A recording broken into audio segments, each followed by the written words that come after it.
محترم مفتی محمد فاروق القادری صاحب سے درخواست کرتے ہیں کہ وہ ہمیں حضرت ابراہیم بن ادہم کے کچھ ایسے ارشادات اور ملفوظات سے نوازیں جن میں ارکان اسلام، عبادات اور اخلاص فی العبادت وغیرہ جیسے موضوع عمومی اخلاقی۔ جی ڈاکٹر صاحب قبلہ، صوفیاء کرام کے مختصر اقوال، ان کے مشاہدات اور ان کی زندگی بھر کی ریاضات کا ایک نتیجہ ہوتا ہے۔ سبحان اللہ۔ اور ظاہر ہے کہ ان نتائج سے مدتوں کا سفر سیکنڈز میں لوگوں کے سامنے اس لیے رکھا جاتا ہے تاکہ وہ اس سے استفادہ کر سکیں۔ کوئی شک نہیں۔ حضرت ابراہیم بن ادہم رحمہ اللہ کے جو مشاہدات کا نچوڑ ہے وہ بہت کتابوں میں پھیلا ہوا ہے بڑی وسعت کے ساتھ۔ چند ایک اقوال جو بہت ضروری ہیں آج کے زمانے کے لحاظ سے۔ آپ سے سوال ہوا کہ فکر اور پریشانی کے لمحات کون سے ہیں؟ اچھا، آپ کے نزدیک کون سی ایسی حالتیں ہیں جس پر بندے کو فکر مند ہونا چاہیے؟ بڑا ذہانت والا سوال ہے یہ۔ آپ نے فرمایا 3 حالتیں ایسی ہیں جو بندے کے لیے پریشانی کا باعث ہیں، اس پر پریشان ہونا چاہیے۔ پہلی فرمایا کہ بندہ عبادت کرے اور اسے دل جمعی نصیب نہ ہو۔ اللہ اکبر، کیا کہنے۔ دوسرا فرمایا تلاوت کرے اور تلاوت میں اسے غور و فکر نصیب نہ ہو۔ سبحان اللہ، سبحان۔ کہ محض الفاظ کو پڑھتے رہنا یہ مقصود نہیں ہے، بے شک۔ مقصود تو کلام الہی کا فہم ہے۔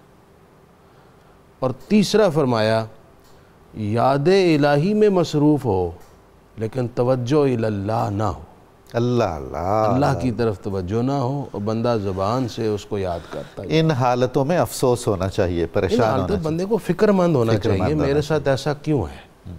فکر ہوگی تو اس کا نتیجہ نکلے گا، علاج کوئی تجویز، کوئی علاج تجویز ہوگا۔ ایک موقع پر آپ نے تربیت کرتے ہوئے یوں فرمایا کہ تم زیادہ علم کے خواستگار ہو کہ میرا نالج اور علم بڑھے، جی، جتنا ہے اس پر عمل کیوں نہیں کرتے؟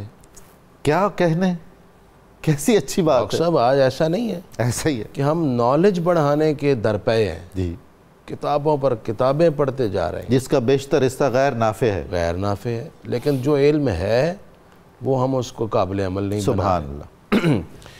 تیسرا آپ نے ایک موقع پر یوں ارشاد فرمایا اگر تم مال مانگو گے تو فقر دور ہو جائے گا، اچھا، فقر کے تلاش کرو گے تو مال خود آ جائے گا۔ کمال ہے۔ اچھا ایسا ہے جی، آپ دیکھیں آج کتنے پیرانے عظام جو بڑے بزرگ تھے ان کی اولادیں عام امراء سے بڑھ کر مال و دولت رکھتی ہیں۔ جی، ہاں بس اسی کو اپنا مقصد حیات نہ بنایا جائے اور اس سے لوگوں کے نفع کے کام لیے جائیں۔ تو جس نے بھی فقر اختیار کیا اللہ کی رضا کے لیے، اس کے پاس دنیا کا مال و متاع بھی آتا ہے تاکہ مخلوق کو نفع پہنچے۔ سبحان اللہ۔ آپ سے کسی نے ایک مرتبہ پوچھا جی کہ کچھ چیزیں ایسی ہیں جس نے آپ کو بھی متاثر کیا ہو؟ اچھا، کیونکہ آپ تو اللہ کی طرف توجہ رکھتے ہیں اور آپ نے تو بادشاہت کو ٹھکرا دیا، جی، تو آپ کی نظر میں بھی کچھ چیزیں ہیں جو آپ کو متاثر کرنے والی ہیں۔ آپ نے فرمایا متعدد چیزیں ہیں، ایک میں تمہیں بتاتا ہوں۔ فرمایا میں نے ایک غلام لیا تو اس غلام سے میں نے پوچھا تمہارا نام کیا ہے؟ اس نے کہا غلاموں کا کوئی نام نہیں ہوتا، سبحان اللہ، سبحان اللہ، آپ جس نام سے چاہیں بلا لیں۔ کمال ہے۔ میں نے کہا تم کھانے میں کیا پسند کرتے ہو تاکہ میں تمہاری خواہش کے مطابق کھلا سکوں؟ اس نے کہا جی جو دیں گے کھا لوں گا۔ کمال ہے۔ پھر آپ نے پوچھا کہ تمہاری کوئی خواہشات ہیں؟ اس نے کہا غلاموں کی کوئی خواہشیں نہیں ہوتی، سبحان اللہ، سبحان اللہ، آپ جس حال میں رکھیں گے میں راضی رہوں گا۔ اللہ اکبر۔ یہ 3 باتیں سن کر آپ پر رقت طاری ہوئی اور آپ دیر تک روتے رہے، کہنے لگے کاش میں اپنے مالک کا ایسا بندہ بن جاتا۔ مفتی صاحب سچ یہ ہے کہ یہ جو واقعہ آپ نے ارشاد فرمایا ہے یہ اپنی جگہ پر ایک محفل سماع سے کم جذب انگیز نہیں کم نہیں، اور بڑا یہ تربیتی پیکیج ایسا ہی ہے، ایسا ہی اس میں کیا ہے، اس میں صبر شکر کی تعلیم ہے، جی، اور اس میں راضی برضائے الہی رہنے کی تعلیم ہے، اور یہی بندہ مومن کی ایک خصلت بندگی کا ہونی معیار چاہیے۔ متعین کیا۔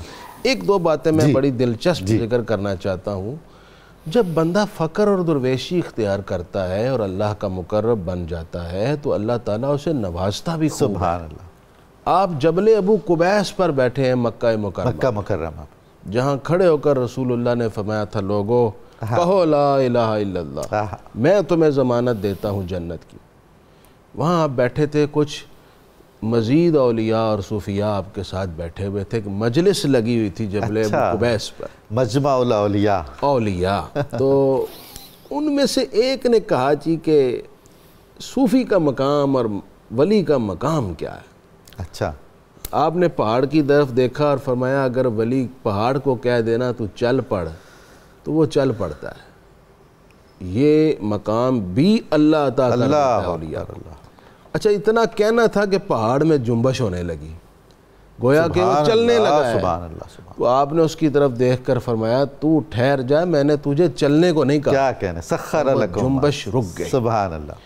دوسرا واقعہ جو میں بطور خاص آپ کی شان میں پیش کر کے اپنی بات ختم کروں گا، آپ نے سلطنت ترک کی اور کبھی بکریاں چرا رہے ہیں، کبھی کچھ چیزیں بنا کر بیچ رہے ہیں، بڑی ظاہر ہے کہ مشکلات والی زندگی ہوتی ہے عام لوگوں کے نزدیک، ناز و نعم سے نکل کے، اور لیکن ان کے نزدیک یہ اس میں راحت تھی، لذت تھی، راحت تھی۔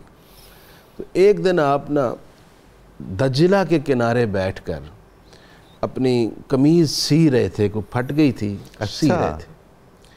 تو اتنی دیر میں آپ کی سلطنت کا ایک وزیر وہاں چلتا ہوا، اللہ اکبر، اس نے کہا کہ ابراہیم سلطنت چھوڑ کر کیا حاصل ہوا؟ اچھا، اتنا مرتبہ، مقام، شان و شوکت، جاہ و جلال چھوڑا اور یہاں اس حالت میں۔ یہ بات چل رہی تھی تو آپ نے اپنی سوئی دجلہ میں پھینک دی، واہ، سوئی دجلہ کے پانی کے اندر چلی گئی، اور آپ نے کہا میری سوئی۔ اچھا، صرف اتنا کہنا تھا کہ دجلہ کے اندر سے متعدد مچھلیاں سونے کی سوئیاں لے کر باہر آ گئیں۔ سبحان اللہ، سبحان، کیا شان ہے۔ آپ نے فرمایا یہ میری سوئی نہیں ہے، میری سوئی لاؤ۔ واہ واہ، ایک مچھلی نیچے سے ایک سوئی لے کر آئی اور آپ نے وہ سوئی لی، میں ہاں یہ میری سوئی۔ آپ نے اس وزیر کی طرف دیکھ کر فرمایا بادشاہت چھوڑ کر اللہ نے مجھے یہ مقام بخشا ہے کہ اپنی مخلوق کے ساتھ میری آشنائی پیدا کر دی ہے۔ سو اولیاء کرام کے یہ جو واقعات ہیں ان کا اثبات تو اپنی جگہ کرامت کا اثبات موجود ہے، ہم اس بحث پہ نہیں جاتے، لیکن اللہ اپنے بندوں میں سے جو بندہ اس کے ساتھ مخلص ہو جائے اس کو پھر اس انداز میں نوازتا ہے۔ یہ اللہ کی طرف سے عزتیں ہوتی ہیں جو اپنے بندوں کو عطا فرماتا ہے۔ بہت خوب۔